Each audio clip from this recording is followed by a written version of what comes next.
So evening ஸ்நாக்ஸ்னா பசங்களுக்கு என்ன கொடுக்கலாம்? ஸ்கூல்லேருந்து வராங்க.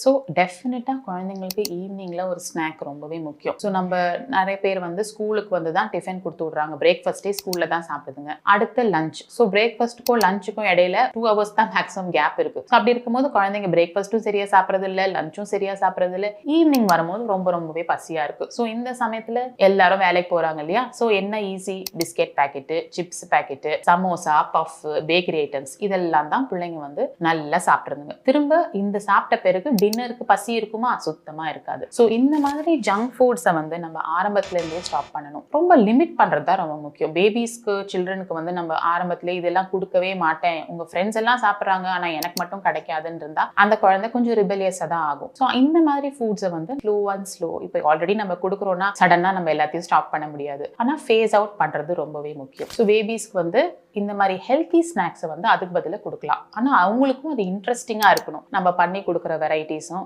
டிஃப்ரெண்ட்டாக வெளியில் கிடைக்கிற மாதிரி, ஆனால் அது healthy homemade whole grains whole வெஜிடபிள்ஸ்லேருந்து செஞ்ச மாதிரி இருக்கணும்.